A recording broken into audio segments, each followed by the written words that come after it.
Hi, I'm so glad that you joined me for part 3 of using assessments to supercharge your business.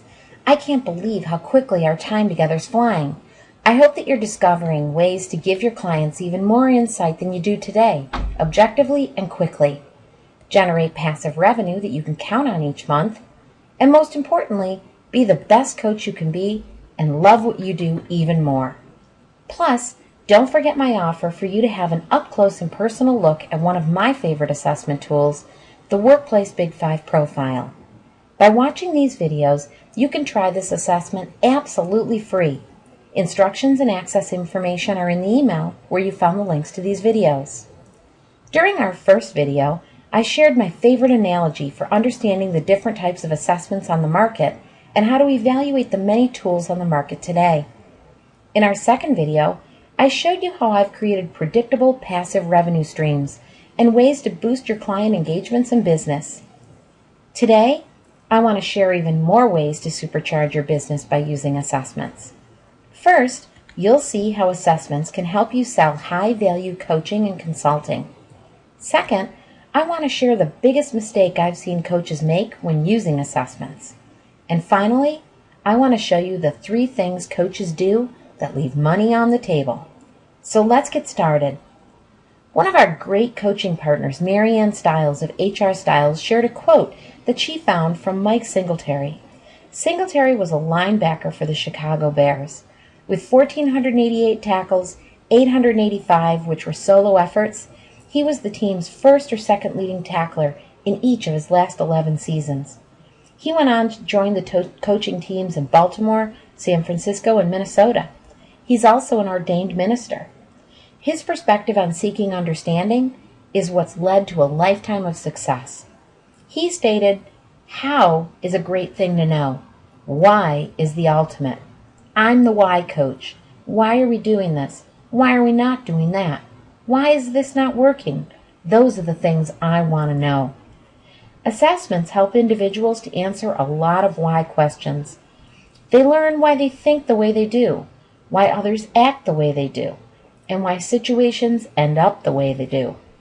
I'm sure you might use other reflective processes that contribute to the same level of understanding, but from my experience, complementing those processes with objective and visual data is a fast track to answering those tough why questions. One of the why questions that I've found the answer to is, why is it so difficult to sell high-value coaching and consulting? And to tell you the truth, I've found only one way to answer that question. You have to look in the mirror. Struggling coaches look in the mirror and see someone who's intimidated by clients with prestigious titles and big pocketbooks. Well, I know how they feel. I've sat across from presidents and senior executives of billion-dollar companies, multi-million-dollar entrepreneurs, physicians from large hospitals, and politicians. Trust me, when I first hear their names, my stomach gets knots. When I get to their parking lot, my knees shake. But once I get through the door, I realize they're really just like everyone else. In fact, many times, I end up developing a closer relationship with them than my other clients, because they don't have other people in their business that they can talk to. Think about it. There's only one CEO in the company. The CEO doesn't have a peer group. The CEO can't discuss their deepest concerns with other people in the company. And more importantly, CEOs have no one to coach them, to celebrate their strengths, or to give them the pats on the back that they need to stay motivated. That's where I come in. And that's where you can come in too. I've found an easy way to use assessments to connect with clients at this level. Sometimes I start out by coaching or training junior level people in a company. And every one of my coaching engagements includes 3 meetings with my client and his or her supervisor. I call these the expectation setting meeting, the process check meeting, and the wrap-up meeting. The intent of these meetings is to ensure the right communication is happening between the supervisor and my client. At the expectation setting meeting, we discuss the perceived strengths of the client, as well as the opportunities for improvement. We discuss specific measures of success and what the client would like to have upon completion of the program. At the process check meeting, We discuss progress to date, successes that the supervisor has observed, and how the supervisor can support the process. And at the wrap-up meeting, we celebrate the client's success, and we transition the coaching process back to the supervisor for the long term. These meetings also give me 3 opportunities to meet with the supervisor, presumably a more senior level manager. It gives me a chance to build a relationship at a higher level in the company, maybe with the CEO. This has led to the same supervisor asking me to coach other direct reports, and these supervisors tend to spread your name through the company, especially if you help them to overcome a challenge they're having with your coaching client. I sometimes invite the human resources manager to the expectation setting meeting. It gives me a chance to show what I can do and to build a relationship at a different level in the organization. I also use my assessment data to connect with the senior level supervisors. Here's how it works. One of my components of my coaching process is helping my clients to manage up more effectively. If my clients can't connect with his or her supervisor, he'll always struggle, no matter how good he is at his job. Well, my client and I can sit and wonder what his supervisor is like, or we can just have the supervisor take the assessments himself. By comparing the assessment results for both the client and his supervisor, the client will learn more about his supervisor's priorities and needs. These will give the client the key to communicating with his supervisor and exceeding his expectations in the future. I also schedule a separate meeting to share the supervisor's results with him or her personally in a one-on-one setting. Of course, this deepens my relationship with the more senior decision maker, which leads to additional work. Using assessments with the client's supervisor is a great way to cross-sell your coaching services to higher-level individuals or other potential clients in an organization. Now, you might not even be coaching in businesses right now. Maybe you have no business experience at all. Don't let that hold you back. When I'm coaching business people, I seldom talk business. I talk people. We talk about people's traits, skills, and behaviors. We talk about how to communicate more effectively. We talk about how to prioritize. We talk about how to set a goal and achieve it. You don't need to have an MBA to coach people in business. In fact, many times you talk more about life than business anyways, giving me the confidence that any life coach can work in a business setting. I used to believe differently. One time I was having lunch with a group of young college grads. One of the men, Anton, told me he wanted to coach people. I suggested that he get some business experience so that he could be better equipped to coach in the future. One of the other young people jumped up and said, "No way, you go for it, Anton. I would never want to be coached by someone who was too corporate or too jaded by their past experiences.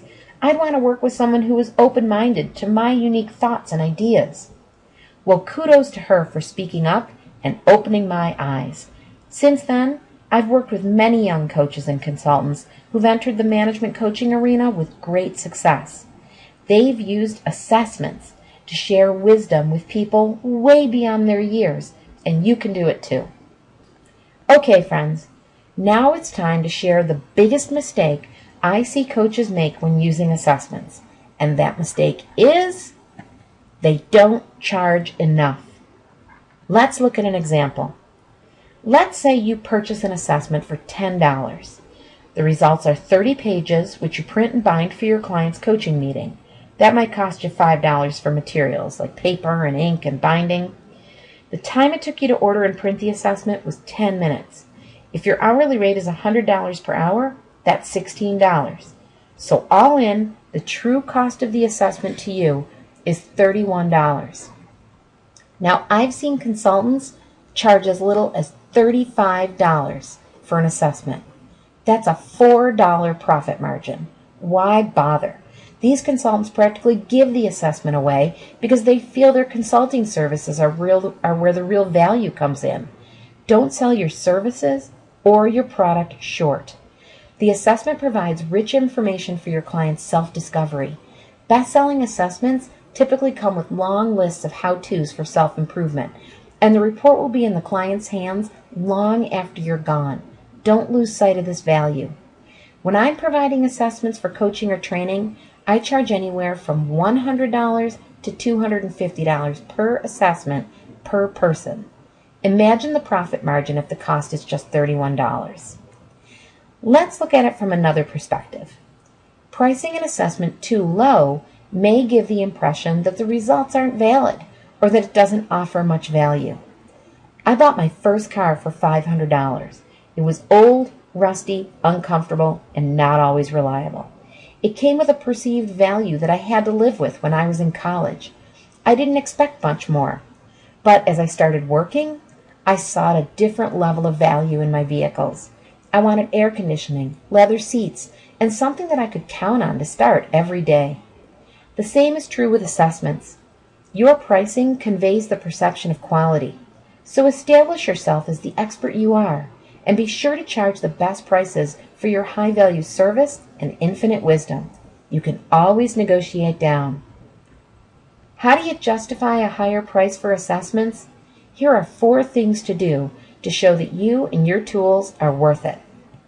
First, provide references and case studies from other companies that have used the tool. Let the decision maker know that they could be putting themselves at a competitive disadvantage for talent if they aren't using your assessment. New to an assessment? Most likely, your vendor will have references and materials that you can use. Second, create packages. Sell the assessment along with a one-on-one or a group coaching session. That way, they're sure to get the value from the experience based on your high-quality service. Third, offer volume discounts. This way, your margin will be higher if the volume is low, but if they commit to 5, 50, or 500 assessments, your profit will come from the high quantities. Fourth, let them try it for free. At first blush, this might sound like it contradicts what I said about charging the right price for your service, but I find that once someone tries an assessment, they get hooked. Earlier in my career, I spent hundreds of dollars a year, if not more, on advertising and direct mail campaigns, which yielded absolutely nothing. Now I can meet with one prospect with their assessment results in hand, and after spending $30 in costs, I can convince them to buy. In fact, I don't even have to convince them. The power of the assessment results do it all. It's funny, people tell me that I don't charge enough, and in 15 years, very few people have asked me to discount a proposed price. Perhaps they're right. Maybe I should take my own advice and raise my prices. Now for our final question. Why do coaches leave so much money on the table? Did you know that according to payscale.com, the average annual salary for a life coach with less than 5 years of experience is just $40,000? Management coaches aren't making much more than that. From my experience, the opportunities are much greater. You should be making that each month. After all, you're worth it. So let's talk about 3 mistakes that coaches make. Mistakes that keep them from engaging clients, expanding their business, and enriching their potential to be supercharged coaches. First, coaches often don't think of enough ways to help their clients. You might be a health coach, a fitness coach, a relationship coach, a career coach, a life coach, or a management coach. But I'm sure you see, just like I do, that when a client needs you, they need you in a lot of different ways. Let's look at some examples. How about the overweight senior level executive who could use some help in the fitness realm? The stay-at-home mom who struggles with relationships, who could also benefit from the intellectual stimulation that a job would provide. Your client who needs to look at the stresses on both sides of their life, at work and at home, before you can really help them to achieve their goals. Let's drill down deeper. I'm often called in to coach managers who are struggling with communication, but after just 1 or 2 meetings, I find that these managers need help in lots of areas. Let me tell you, there are assessments out there that get to many of these issues. They help clients discover the natural approach to these situations and open their eyes to how others might respond. They also provide frameworks or simple step-by-step instructions for how to navigate through these situations. The added assessments give you an opportunity to make a difference for your client while making your coaching sessions easy to facilitate and more beneficial to your bottom line. Now let's look at a second way coaches leave money on the table. They go it alone. Coaches and consultants tend to be very independent. They like working with people, but they have that entrepreneurial spirit that says, I want to do my own thing on my own time. Well, that's great, but let me tell you, it's a recipe for disaster. When I first started consulting, I'd go on sales calls some day, facilitate coaching sessions and workshop on other days. At night, I'd write proposals, develop training materials, and administer assessments. In fact, as my business grew, customers were starting to get annoyed. If they wanted to use an assessment for a job candidate, I couldn't be busy doing a 3-day workshop. They wanted the assessment to go out right away and to be debriefed as soon as the results came in. You can't do it alone. The first person I hired was a project coordinator who could take care of the details of ordering assessments, following up with people who didn't respond, printing and binding reports, setting up debrief sessions, and all the miscellaneous activities.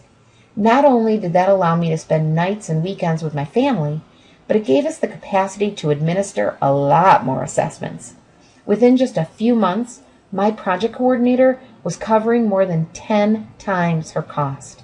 And she even developed such great client relationships that she brings in more business through her interaction with them. Trust me, get over the feeling that you can't afford someone. I was right there with you. But once I bit the bullet, I've had nothing but positive results. If you're nervous about taking the full plunge of hiring someone full-time, consider an intern or an outsourced administrative service provider. I know of coaches who even contract with virtual assistants in other countries to take care of the legwork. Similarly, knowing that networking and prospecting isn't exactly my favorite thing, I've built relationships with other professional service providers and even other consultants and coaches who have big networks with my target clients. But by providing them simple sales tools and either a revenue sharing or cross-referral system, they think of me first when their clients have development needs. How did I build these relationships? Slowly, over time. I joined boards where I could contribute to the community while building relationships with other professionals. I talked to friends and neighbors. I also volunteered to do presentations using assessments, or at least assessment data, for accountants, attorneys, financial planners, and other meetings of professionals and professional service providers. Nothing hardcore. Remember, I'm not a prospector. My goal was to find one person each month who could send business my way. If I build a network with 12 people per year, and 6 of them send a $5,000 coaching engagement my way annually, that's $30,000 in the first year, $60,000 in the second, $90,000 in the third, all with little to no marketing and prospecting. The key? They remember the insight I provided by sharing an assessment with them for little to no cost. In fact, years later, they don't always remember their results, but they remember the experience, how good they felt about themselves, how much change they were able to make after the experience, and most importantly, me and my phone number. And finally, the third mistake coaches make that leave money on the table is that they don't do enough to keep their skills current. If I've been selling the same old assessments with the same coaching, training, or interpersonal experiences for years, it's time for a shakeup. Especially with the advent of technology, supercharged coaches and consultants are using the internet, learning management systems, internet marketing, and other forms of technology to get their message out. Every month, it's important that you set time aside to research the assessments you're using. New reports, new debrief approaches, new studies, new findings, new approaches. How can you update or enhance your approach to offer cutting-edge solutions? Participate in LinkedIn groups and other internet groups to share thoughts and ideas with others. How can you network with other professionals, potential referral sources, or potential customers? Study the best practices of other coaches and consultants in the assessment world and with other niches. How are they positioning their expertise and promoting their message and their programs? Affiliate with other providers to share ideas and cross-sell products. How can you develop passive revenue streams through your relationships with other providers? And most importantly, study, study, study. Invest in yourself.